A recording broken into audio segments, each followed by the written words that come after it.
This is the story of a time long, long ago, a time of myth and legend, when the ancient gods were petty and cruel, and they plagued mankind with suffering.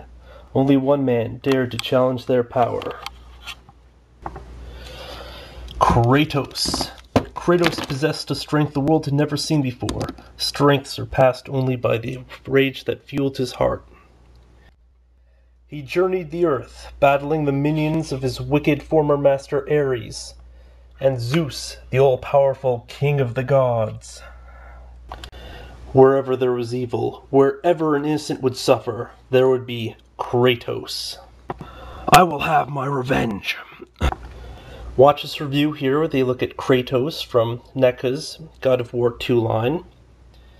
Now, in case you're wondering why there hasn't been a God of War 3 line yet, that's because NECA doesn't have the license. DC Direct picked up instead, and well, on one hand, it's going to be great to have a character other than Kratos in the God of War line.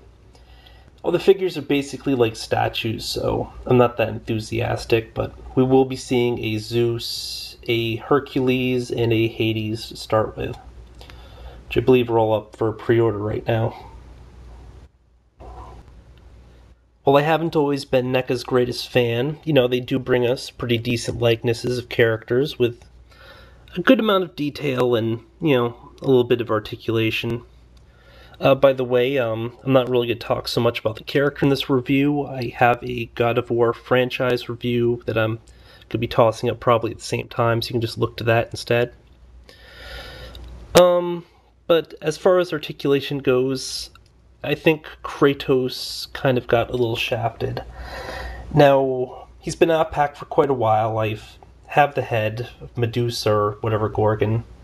I mean, in the game it was like this really heavy set Gorgon, but it's like a normal Gorgon's head, so I'm not sure why they didn't bother giving a sufficient head there, but like he's up on the shelf and stuff. Whenever I look at him, I figure this is a pretty good looking character.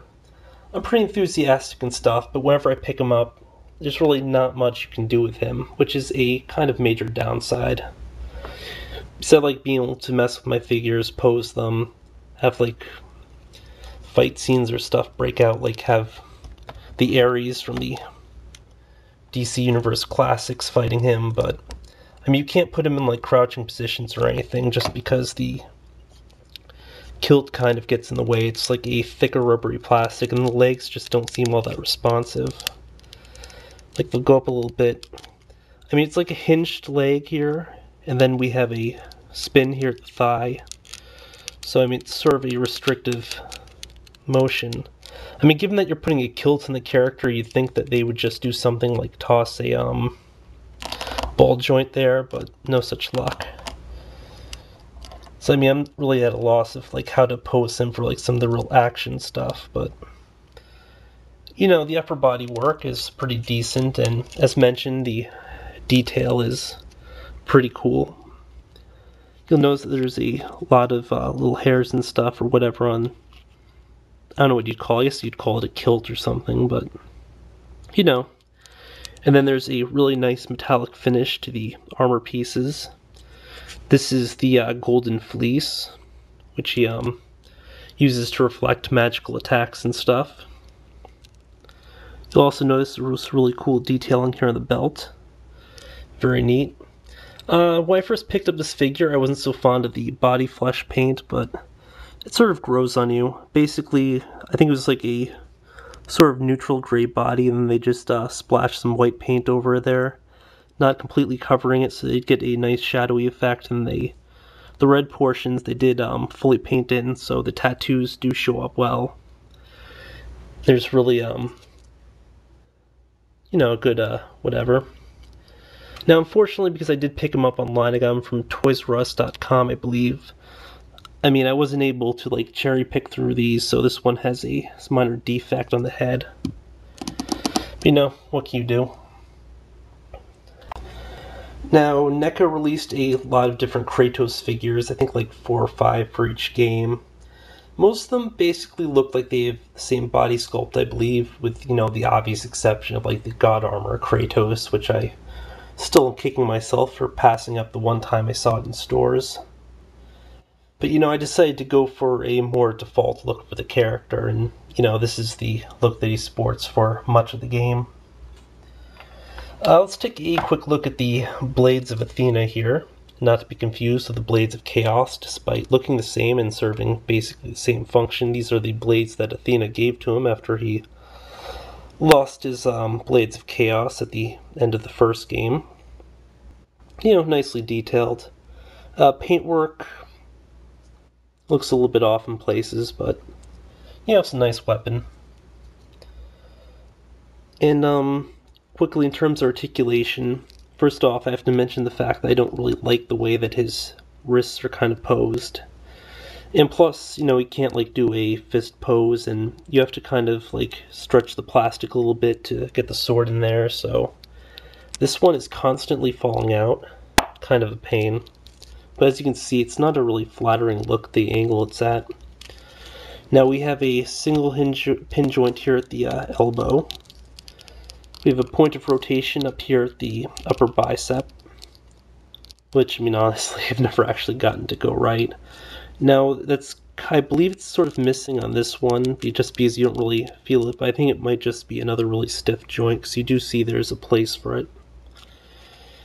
The head will rotate in addition to going down and up a little bit. I really wish this would have gone up a lot, just because, he's a really action-oriented character, and you would expect him to be able to look up.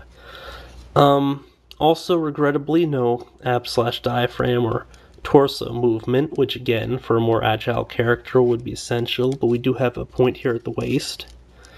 Down at the leg, as mentioned, it's just sort of like a V-split like you'd see on female characters.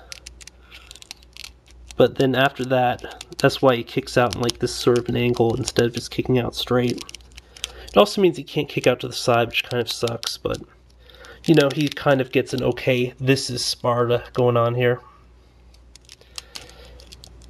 Then we have the point of rotation as mentioned before, single point down here at the knee, and then a point down here at the ankle that also rotates. So it's a serviceable amount of articulation.